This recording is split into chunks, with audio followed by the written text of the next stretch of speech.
السلام علیکم دوستو آپ دیکھ رہے ہیں شوبی ویوز. میں ہوں آر جے شوبی. ہم لائے ہیں آپ کے لیے آج ایک شخصیت کے بارے میں سٹوری. شروعات کرتے ہیں میجر جنرل ضیاء الحق صاحب. جنرل ضیاء الحق کا ذکر آئے تو کئی زخم تازہ ہو جاتے ہیں. دھیرے دھیرے سب یاد آنے لگتا ہے کہ کیسے ملک میں کلیشنکوف آئی اور کیسے نوجوان نسل ہیروئن کی عادی ہو گئی. دہشت گردی کیسے عام ہو گئی. یہ سب آغاز کیسے ہوا.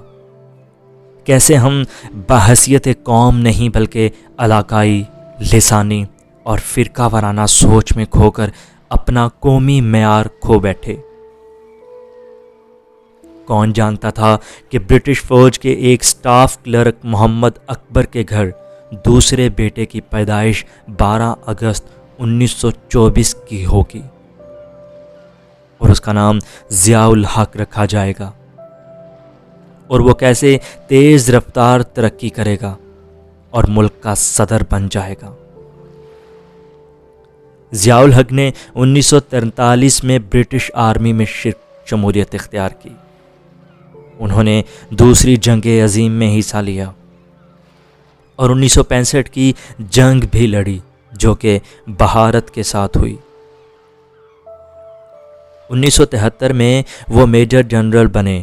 1975 میں لیفٹیننٹ جنرل، اور انہی دنوں میں ذوالفقار علی بھٹو نے انہیں دیکھا اور اس قدر پسند کیا کہ 1 مارچ 1976 کو ذوالفقار علی بھٹو نے ان کو اعلیٰ عہدیداروں پر ترقی دے کر 4 اسٹار جنرل اور ملک کا آرمی چیف بنایا.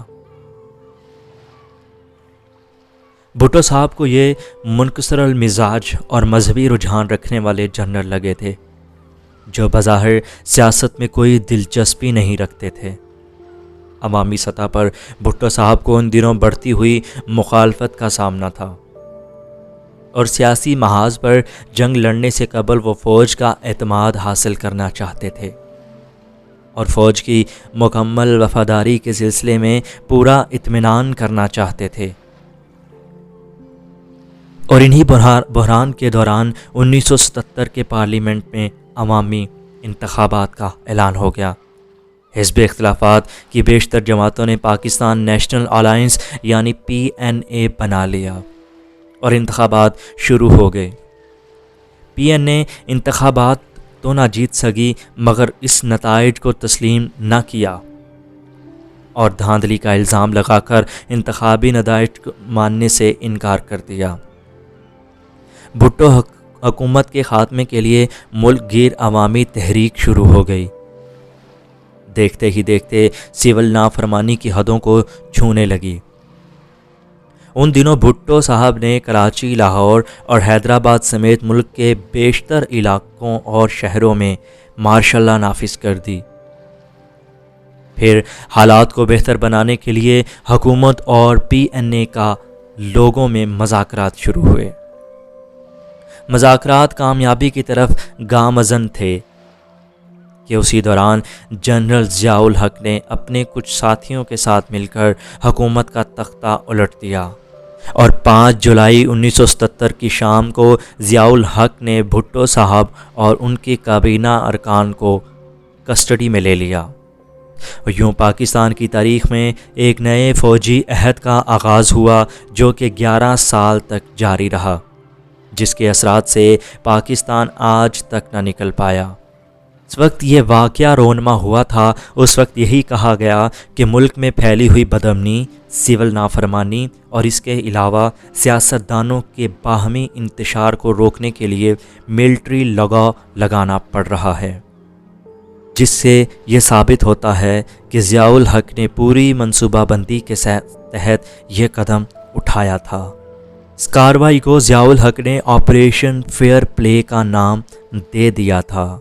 چیف مارشل لاء ایڈمنسٹریٹر کی حیثیت سے اقتدار سنبھالنے کے بعد جنرل ضیاء الحق نے PTV پر آ کر چینل پر خطاب کیا. 90 दिन में एक नई गैर जानब हुकूमत का वादा और इंतखाबात कराने का भी वादा किया था, और ये भी कहा था कि सिविल कैंडिडेट को इक़्तिदार सौंपकर वो रुखसत हो जाएंगे। अक्टूबर 1977 को इंतखाबात होने थे, मगर अक्टूबर में ही जनरल ज़िया ने इलेक्शन मुलतवी करके तमाम सियासतदानों के एहतसाब का ऐलान कर दिया।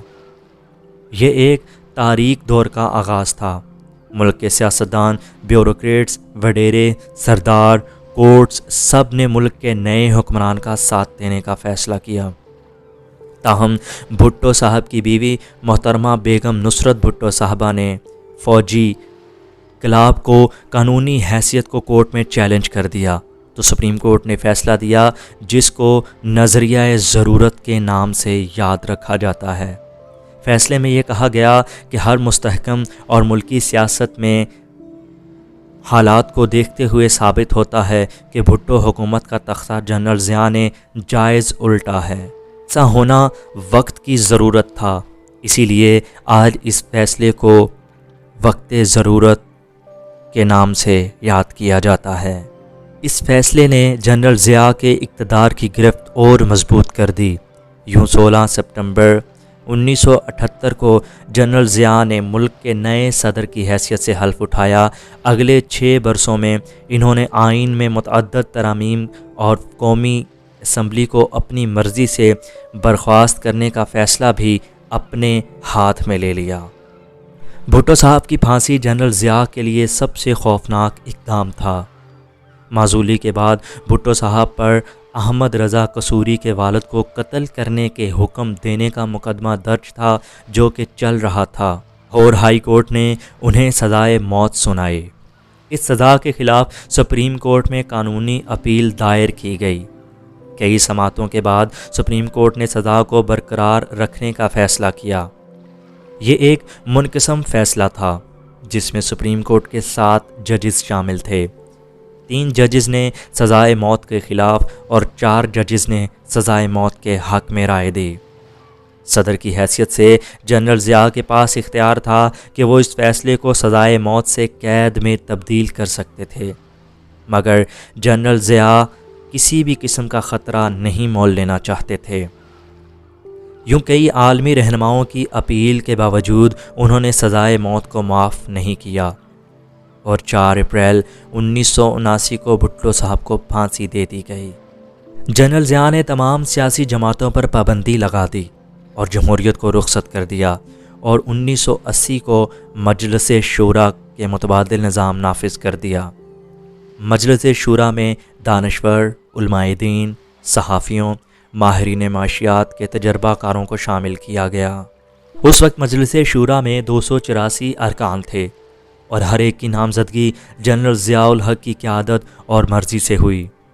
ब्यूरोक्रेट, टेक्नोक्रेट और तजर्बाकार की इस फ़ौज में आगा शाही, शरीफुद्दीन पीरज़ादा, महबूबुल हक़, रूई, दाद खान, ग़ुलाम इसहाक़ खान और दीगर लोग शामिल थे। जनरल ज़ियाउल हक़ की खुशकिस्मती थी कि जब वो बरसरे इक़्तिदार हुए, भुट्टो हुकूमत का तख्ता उल्टकर जब इक़्तिदार संभाला तो 2 साल बाद ही सोवियत यूनियन ने अफ़गानिस्तान पर कब्ज़ा कर लिया और पाकिस्तान अचानक दुनिया की नज़रों में आ गया। ऐसे में जनरल ज़िया ने अपने करीबी दोस्त जनरल अख्तर अब्दुर्रहमान के साथ मिलकर रशिया के ख़िलाफ़ अमेरिका और CIA की जंग लड़ने का फ़ैसला किया। जंग अफ़गान मुजाहिदीन के ज़रिए लड़ी गई। के लिए अमेरिका ने करोड़ों डॉलर्स भी फराहम किए, जिसकी वजह से सोवियत यूनियन को अफ़गानिस्तान से निकलना पड़ा, और यूँ जनरल ज़िया हीरो बन गए। मगर इस जंग ने पाकिस्तान को गहरे ज़ख्म बख्शे जो आज तक न भर सके। कहा जाता है कि इस एडवेंचर के नतीजे में पाकिस्तान में क्लैशनकोफ का कल्चर आया, दहशत करती हुई नशे की वबा आई।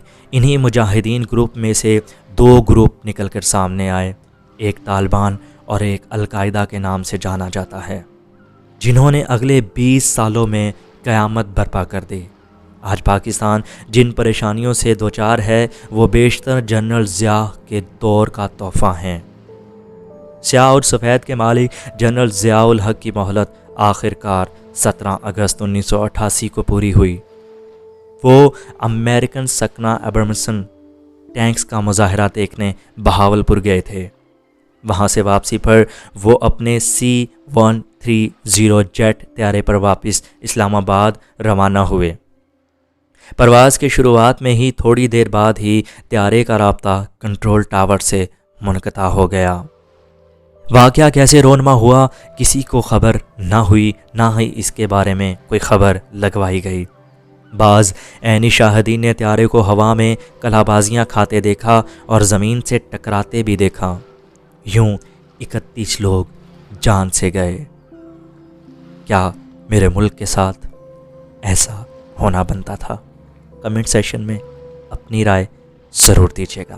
مجھے دیجیے گا اجازت، اپنے آس پاس کے لوگوں کا خیال رکھیے گا۔ اللہ حافظ، اللہ نگہبان، پاکستان زندہ باد۔